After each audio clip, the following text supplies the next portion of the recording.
அப்போ நான் வந்து இப்பாப்பாதியை வந்து நான் கூப்பிட்டு மியூசிக் அகாடமிக்குள்ளே வச்சு ஒரு ப்ரோக்ராம் கொடுத்தேன். அப்போ அவர் எங்கே பண்ணிட்டு இருந்தாருன்னு கேட்டிங்கன்னா காலேஜஸில் பண்ணுவார். கல்ச்சுரல்ஸில் பண்ணிட்டு இருந்தார். அவரை கூட்டிட்டு வந்து இங்கே அகாடமிக்குள்ள வச்சு மியூசிக் அகாடமி உங்களுக்கு தெரியும். எப்போ இனிஷியல் டைம்? ஆமாம், இனிஷியல் டைம். அகாடமி உங்களுக்கு தெரியும், ரொம்ப ட்ரெடிஷ்னல், அப்படிதான் கர்நாடிக் மியூசிக் அந்த மாதிரி தான் நடக்கும். அதில் ட்ரெடிஷ்னல் விஷயங்கள் தான் நடக்கும். ஃப்ரண்ட் ரோல உட்காந்துருக்கவங்களாம் பார்த்தீங்கன்னா பெரிய பெரிய விஐபிஸ் தான் இருப்பாங்க.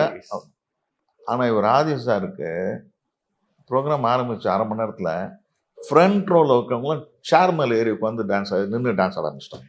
ஓகே, அகாடமியே ஆரம்பிட்டாங்க. என்னை கூப்பிட்டு அகாடமியில் சார் நீங்கள் இது மாதிரிலாம் கூப்பிட்டு வரீங்க, அடுத்ததுலாம் ஒரு சான்ஸ் கொடுக்க முடியாதுன்னு சொல்லிட்டாங்க.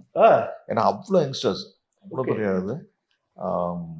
அப்போத்துலேருந்து எனக்கு அவர் தெரியும் பழக்கம். அதுக்கப்புறம் நான் அடுத்த வருஷமா கொடுத்தேன். அதுக்கப்புறம் அவர் ரொம்ப பிஸி ஆகிட்டாரு.